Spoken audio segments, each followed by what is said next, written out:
All right, good morning, guys. Back at it with another MLB DFS video.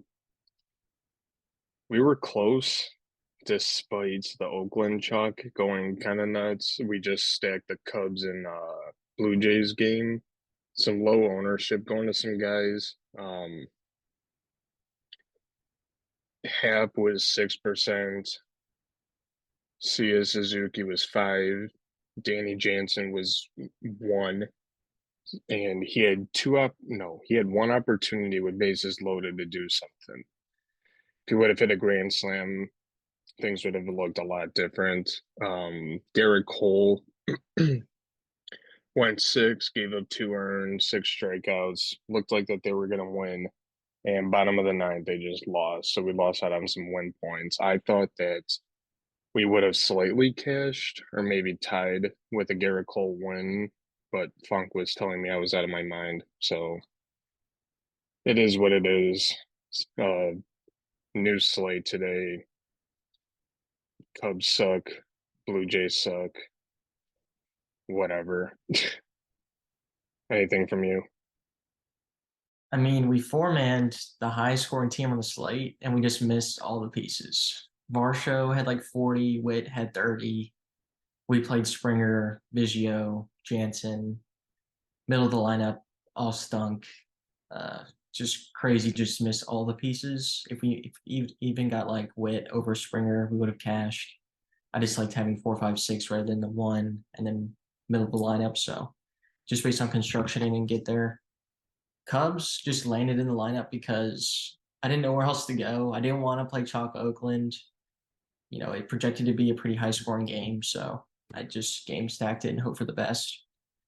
Of course, both 7 hole guys on both teams went yard, and we didn't have either of them. So, is what it is. And we went with Cole just because we figured he had the safest floor.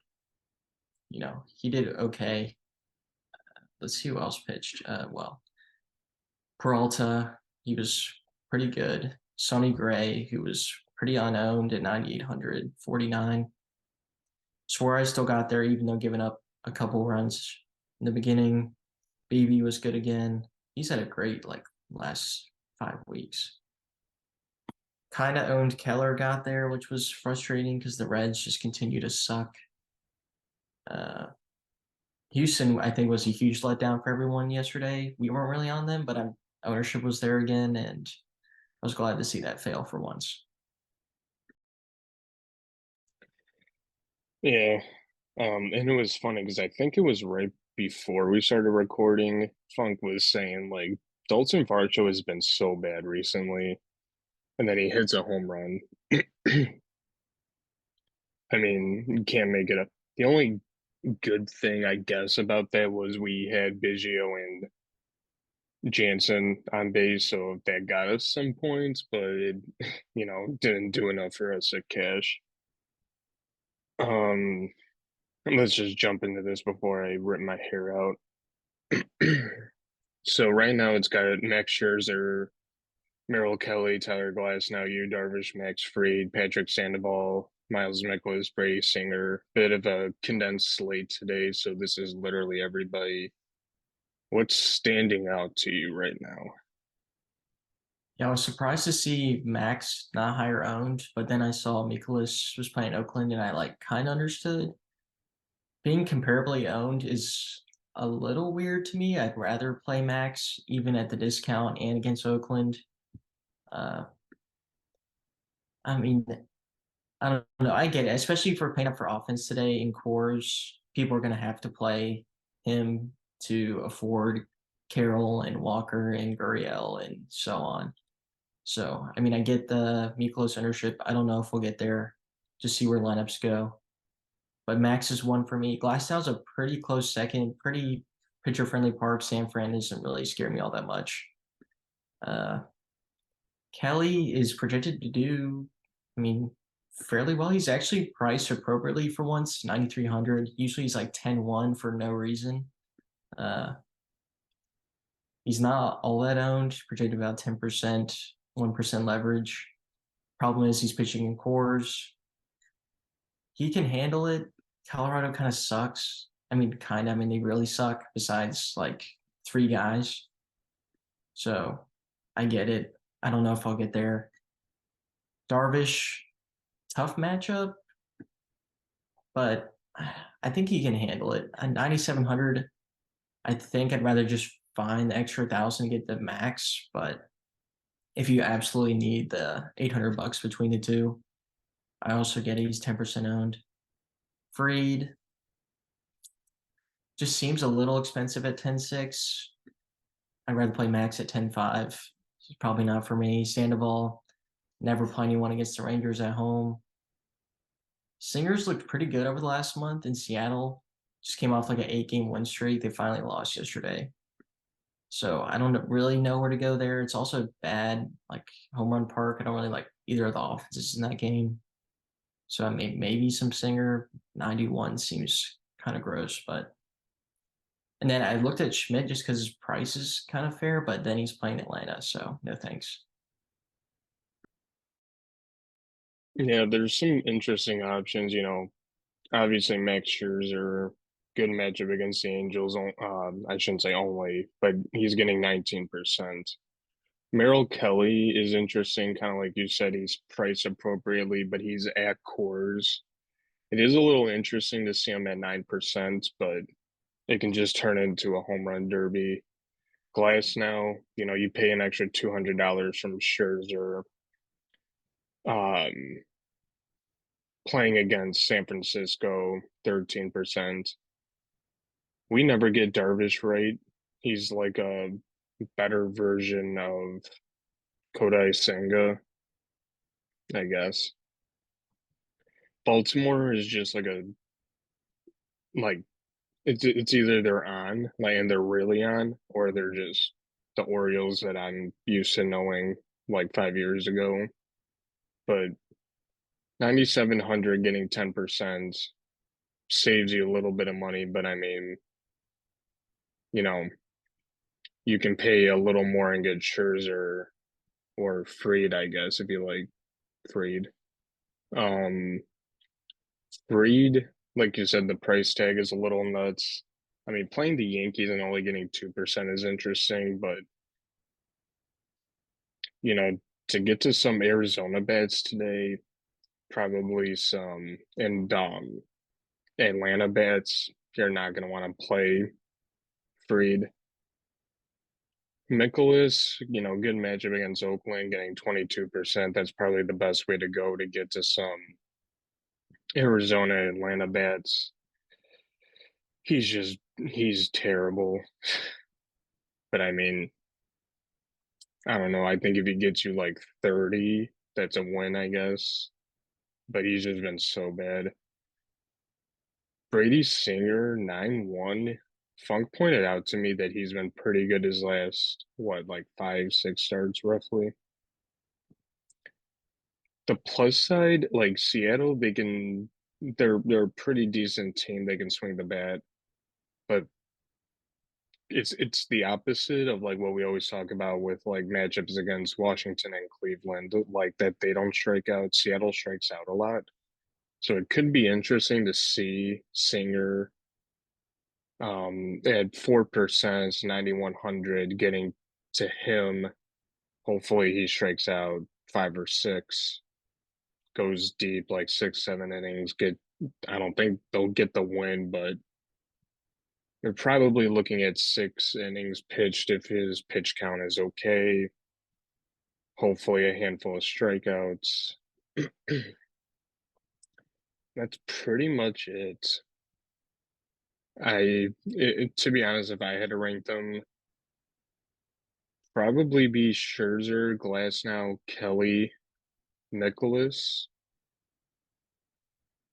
Does that sound a little crazy?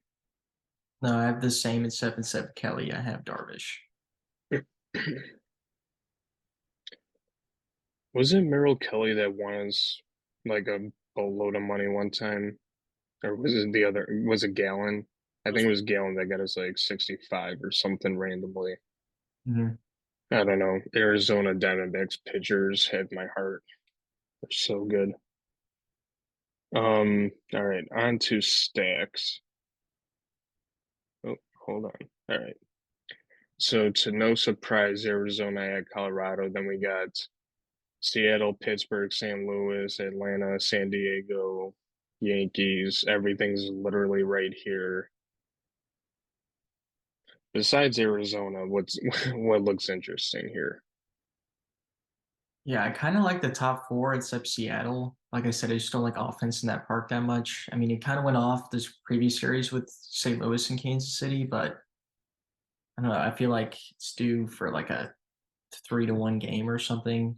Only projected for zero point 0.9 home runs for Seattle, zero point 0.8 for Kansas City on Ballpark Pal.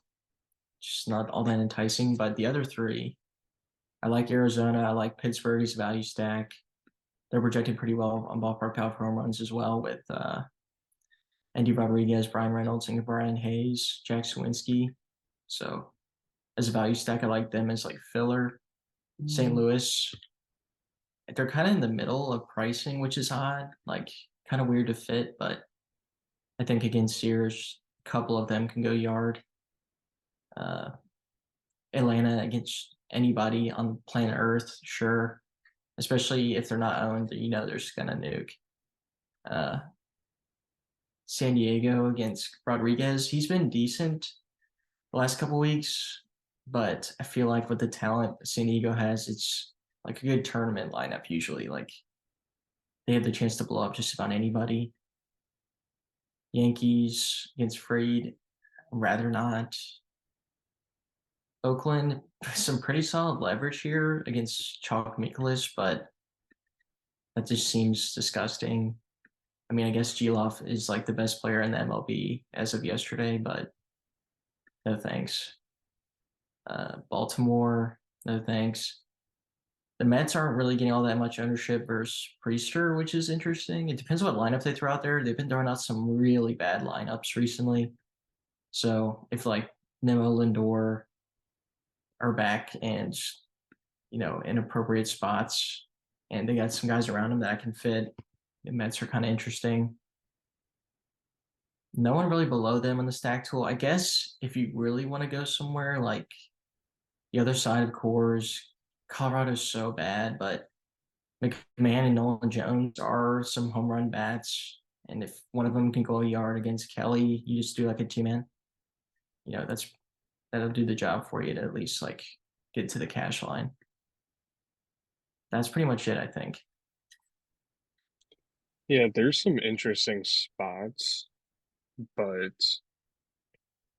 Arizona obviously against Chris Flexen at Coors, 20% ownership share. You're not getting any positive leverage. So we like to do 4-3-1 stacks. You might as well make them a three, or if you're doing a 4-2-2, they gotta be at least in your two, unless you're playing cash. You can play Nicholas and Arizona bats as your four, but you should definitely get to some of them. Seattle's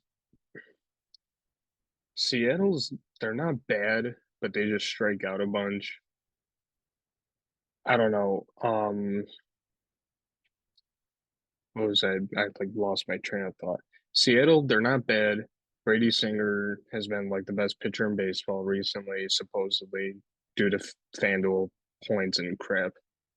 Um,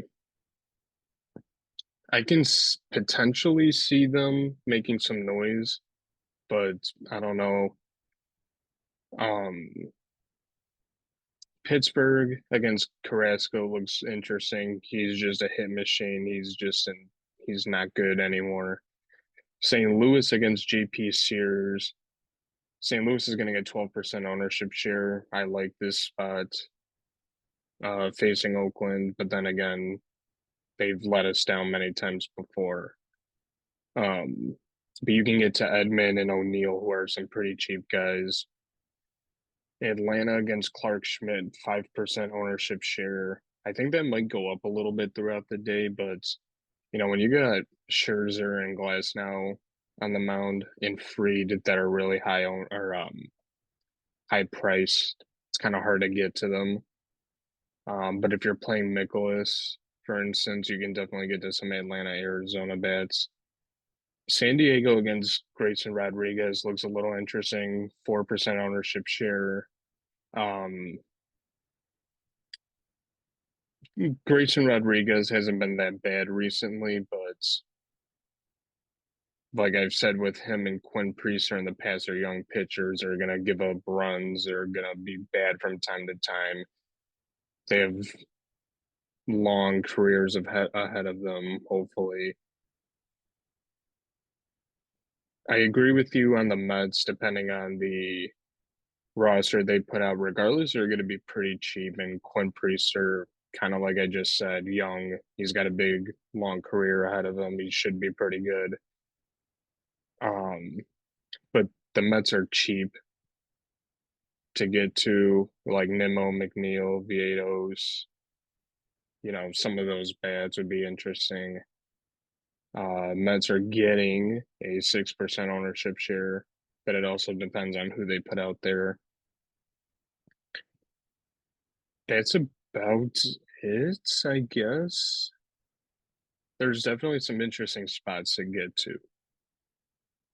Hell, even Oakland looks a little intriguing just because Mikolas hasn't been that great, but I want to prioritize them in any aspect. Um, let's do the lineup generator.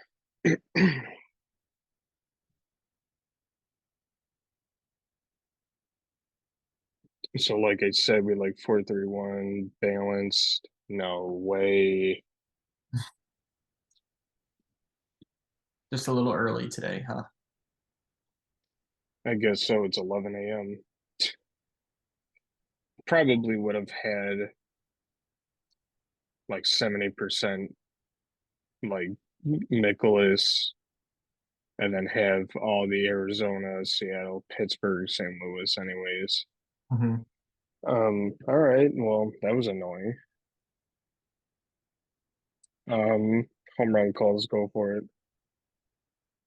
So for today, I got Adolis Garcia, Christian Walker, and Goldie. Even though Goldie has been absolutely atrocious, he's 3,300 on Fanduel now, which is That is a bit of an interesting price tag because when he's hot, he's like 4,000 or 39 to 38. Going with Corbin Carroll, Brian Reynolds, Corey Seager. Um, that should just about do it though, unless you have anything that we missed. I think we might be okay though. yeah. I think we covered everything. Just make sure to check out our lineup about 10 minutes before lock. I've been trying to get it out there earlier so everyone can actually tell, but we'll see. Uh, Make sure to check out Stochastics tools in our description for the data was used, and like and subscribe if you haven't already.